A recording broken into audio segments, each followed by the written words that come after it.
안녕하세요. 뉴스와 사람들입니다.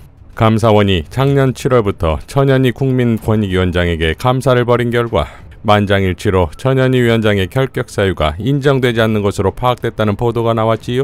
또한 감사위원들의 만장일치가 정해지자 유병호 사무총장이 격렬히 반발한 것으로 전해졌습니다. 감사원은 지난 1일 감사위원회를 열고 최재해 원장을 포함한 7명의 감사위원이 모두 참여한 가운데 천현희 위원장 등에 대한 감사 결과를 의결했는데, 관계자에 따르면 천현희 위원장에 대한 주요 의혹에 대해 모두 불문 결론, 즉 감사 결과에 있어 문제가 발견되지 않았거나 법리상 문제로 삼기 어려워 책임을 묻지 않는 것으로 결론 났다는 거지요. 이에 유병호가 그렇게 화내는 모습을 처음 봤다는 말까지 나왔다지요. 그러니까 고래 사냥이 고래밥 사냥으로 끝난 사필 규정인 것인데, 감사원은 다음과 같이 밝혔지요. 권익위원장에 대한 감사원 감사위원 6명 만장일치로 불문 결정이라는 일부 주장은 전혀 사실이 아니다. 감사위원회의는 제보 내용을 안건별로 심의하여 권익위원장 및 권익위의 위법 부당한 행위에 대해 기관주의 행태로 조치할 예정이다. 위원장 관련 확인된 사실 중 일부는 위원장이 정무직이고 이미 수사 요청된 점 등을 고려하지 않아 조치하지 않으나 감사보고서에 관련 내용 등은 서술될 예정이다 라고 밝혔습니다. 자, 이에 대해 가만히 있을 천현희 위원장이 아니지요. 천현희 위원장은 다음과 같이 밝혔습니다. 감사원 대변인실에서 언론사 기자들에게 발송한 문자는 언론에서 보도된 바 있는 감사원장을 제외한 감사위원들 6인 전원이 만장일치로 관련 증거들을 검토하여 감사원 사무국이 감사 결과로 제시한 권익위원장의 개인 의혹들에 관한 사실상 무혐의라는 의미의 불문 결정을 내린 감사위원회 의결 내용을 왜곡한 것이고, 이러한 위원장 개인 책임이 없다는 감사위원회 결정을 뒤엎고 기관 경고가 마치 위원장 책임이라고 주장하는 사실 왜곡 물타기식 주장임. 감사원은 감사의 표적이었던 권익위원장의 개인 비위 의혹에 대해 감사위원회에서 모든 쟁점 사안에 대해 위원장 개인의 무혐의성 면책 불문 조치했다면 애초 위원장 표적감사라는 목적 달성이 실패했으므로 이러한 감사원 감사의 빈송감사와 실패한 불법 표적감사에 대해 대국민 사과를 해야 함에도 불구하고 오히려 감사원 사무국은 자신들의 과오와 불법성을 은폐하기 위해 교묘하게 권익위에 대해 기관 경고를 하므로 이는 기관장 책임으로 볼 수 있다는 궤변으로 자신들의 책임을 회피하려는 물타기를 하는 것. 또 감사원 사무국은 감사위원회에서 불문 결정한 내용들은 무혐의 사안이므로 이를 감사 결과 보고서에 담을 수 없다는 감사원법 관련 원칙을 훼손할 것을 예고한 불법적 내용을 담은 명예훼손성 문자로서 이러한 감사원 대변인실의 문자를 작성 지시하고 배포한 관련자들의 직권남용 및 명예훼손 소지와 함께 만약 감사원 사무국이 감사위원회에서 권익위원장에게 불문 결정된 사안들을 감사 결과 보고서에 담아 이러한 내용이 외부에 공개될 경우 이에 대해 감사원의 모든 관련자들에게 명예훼손 및 관련 법령 위반에 대해 강력한 법적 조치할 것임을 경고합니다. 또한 수사 요청된 추미애 장관 이해충돌 유권 해석 부분과 감사 방해 부분 수사 요청은 감사원 사무국이 감사위원회 의결을 거쳐야 하는 감사원법 관련 규정을 위반한 것이고, 이는 감사위원회 의결을 거칠 경우 수사 의뢰가 부결될 것을 우려하여 감사원 사무국이 절차를 회피한 불법적 꼼수 수사 요청으로 위 유권 해석 사안도 이번 감사위원회에서 권익위원장 개인에 대해 불문조차했으므로 감사원이 권익위원장 개인을 추미애 장관 유권 해석 관련 감사위원회 의결을 회피하고 수사 요청하였다는 것이 위법하다는 것이 감사위원회에서 사실상 확인된 것인데, 이를 무시하고 피고발 당사인인 감사원 사무국이 감사 결과 보고서에 수사 요청된 유권 해석 사안 내용을 감사 결과 보고서에 적시하겠다는 것은 명백한 불법이고, 그 형식은 형사고발이니 수사로 확정 안 된 고발장을 그대로 외부에 공개하는 것과 다름없는 것으로 이는 법적으로 증거인멸 혹은 증거 조작으로 될 가능성 및 이를 지시하고 이행한 경우 지시자와 이행자 모두 관련법 위반과 직권남용죄 성립 가능성, 불문 결정한 위원장에 관한 내용을 감사원 사무국에 자신들의 일방적인 감사 결과 주장들을 외부에 그대로 공개하거나 공표할 경우 이는 감사위원회에서 감사위원들의 심의와 결정을 거세게 항의하고 위원들의 심의 결정을 방해한 유병호 사무총장 및 감사원 관계자들이 향후 발생 가능성이 있는 자신들에 대한 범죄 혐의 책임에 대해 자신들이 직접 작성하는 감사 결과서 왜곡을 통해 자신들의 범죄 사실을 은폐하거나 혹은 증거 조작 등 법 위반 가능성 및 직권남용과 명예훼손, 허위 공문서 작성 등 관련 법령 위반 가능성이 있고, 감사원 사무국이 향후 감사 결과서를 통해 이러한 위법 행위를 할 경우 지시자와 행위자 등 모든 관련자들에게 그에 따른 엄정한 법적 조치를 할 것입니다. 이어 감사위원회의 권익위원장 개인 비위 의혹 책임 불문 결정을 왜곡하는 물타기성 보도자료와 문자를 계속 보내 언론을 통한 사실 왜곡을 시도하고 있는 감사원 사무국 및 대변인과 홍보과장에게 공식 질의 및 경고합니다. 감사원 감사위원회가 권익위원장 개인의 비위 의혹 사무국 감사 결과에 대해 불문 결정을 하였다는 언론 보도가 사실입니까? 허위입니까?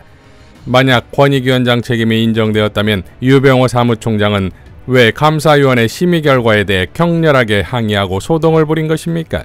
위원장의 개인 책임 인정과 기관장 감독 책임을 말하는 기관 경고는 그 근거 기준과 형사적 의미가 명백히 다르고 형사적 책임 범위가 엄격히 차이가 있는 개념임에도 불구하고 이를 구분하지 않고 의도적으로 뒤섞어서 마치 기관 책임이 위원장 개인 책임이라고 교묘하게 물타기 왜곡하는 감사원 사무국과 대변인의 일련의 보도 관련 조치들은 허위 공문서 작성 및 명예훼손 직권남용죄 등 형사 책임이 성립할 수 있음을 엄중히 경고합니다. 또한 허위 조작 감사 의혹 등으로 공수처에 고발된 당사자들이 자신들의 법적 책임 성립을 은폐하고 방해하기 위해 하는 일련의 증거 조작 및 증거인멸 행위들과 공문서인 감사 결과서 왜곡 및 조작 행위가 발생할 경우 관련 법령에 따라 엄중 법적 조치하겠습니다. 라고 밝혔습니다. 자, 그야말로 추장군에 이은 전장군이 아니겠습니까? 감사원 사례에서 보듯 진실과 정의는 결국 승리하는 것인데 이를 끝까지 부인하며 역풍을 맞는 자들이 있지요. 이면주 MBC 기자를 치고 초유의 MBC 뉴스룸을 압수수색한 것이 도리어 한동훈을 강타하는 초특급 태풍이 되고 있습니다. 더 탐사는 지난 한동훈에 대한 부동산 관련 입수 자료와 의혹들을 다시 소환해 공개했지요. 이에 대해 김진애 의원은 다음과 같이 밝혔습니다. 더 탐사 탐사 정신과 탐사력에 감탄합니다. MBC 압색의 전후 좌우를 알게 됐고 인사청문회 이전에 재산신고 등기서류 등을 통해 한동훈의 불편법 부동산 투기 의혹을 제기할 자료를 확보했군요. 야당이 이슈화 못한 것을 압색으로 이슈화시켰군요. 기자 정신이 이런 겁니다. 이번 MBC 기자와 MBC 압수수색이 하도 이상해서 관련된 여러 자료들을 찾아보다가 더 탐사 유튜브까지 자세히 들어봤습니다. 더 탐사 유튜브가 너무 길어서 대개는 띄엄띄엄 듣는데 이번엔 처음부터 끝까지 고추 들었습니다. 한동훈 장관이 암시하기를 인사청문회 자료가 유출되었고 어떻게 15년 전 살던 데와 부동산 구매자를 알게 되었느냐 문제를 제기했는데 끈기 있게 탐사하면 모든 공적 자료를 가지고 팩트를 파악할 수 있는 것임을 더 탐사가 자료를 통해 보여주었습니다. 검찰은 수사권과 압수수색권으로 손쉽게 공권력을 이용해서 사실을 파악하려 들지만 공권력이 없는 기자는 끈질긴 탐사기법을 이용하는 것이지요. 압수수색의 대상이 된 MBC 임 기자는 정작 고소 대상도 아닌데 왜 압색의 대상이 되었는지 이제 검찰과 경찰이 이실직고해야지요. 주민등록 초본과 같은 인사청문회 자료는 거의 모든 언론 기자들이 공유하는 것인데 왜 MBC 임 기자만 콕 집어서 압색? 더 탐사의 탐사력에 박수를 보내고 모든 기자들과 언론은 이런 탐사력을 키우고 제대로 문제제기를 하시기 바랍니다. 검찰, 경찰은 살아있는 권력을 수사하는 게 진정한 독립 아닙니까? 살아있는 권력은 스스로 겸손해져야 하는 것 아닙니까? 국가 공권력이라는 게 잠시 갈 뿐 불의한 권력은 결국 그 본색을 드러내게 마련입니다. 살아있는 권력은 극도로 조심해야 합니다. 공권력을 과잉으로 써서 국민을 겁박하지 마십시오. 윽박질러서 누구를 위축시키려는 것입니까? 왜? 무엇을 위해서? 국민은 결국 진실을 알게 됩니다. 라고 포효했습니다. 자, 더 탐사가 취재를 통해 제기한 의혹. 일명 한동훈 엑스파일에는 한동훈이 세입자로 거주한다는 타워팰리스 관련 의혹. 즉, 이 타워팰리스 소유자는 한동훈의 대학 1년 선배이자 연수원 동기인 변호사인데 지난 2019년 이 변호사가 소속된 골드만삭스는 삼성바이오의 분식회계 사건과 연관돼 검찰의 압수수색을 받은 곳인데 당시 한동훈이 분식회계 사건 수사를 지휘하는 위치에 있었다는 거지요.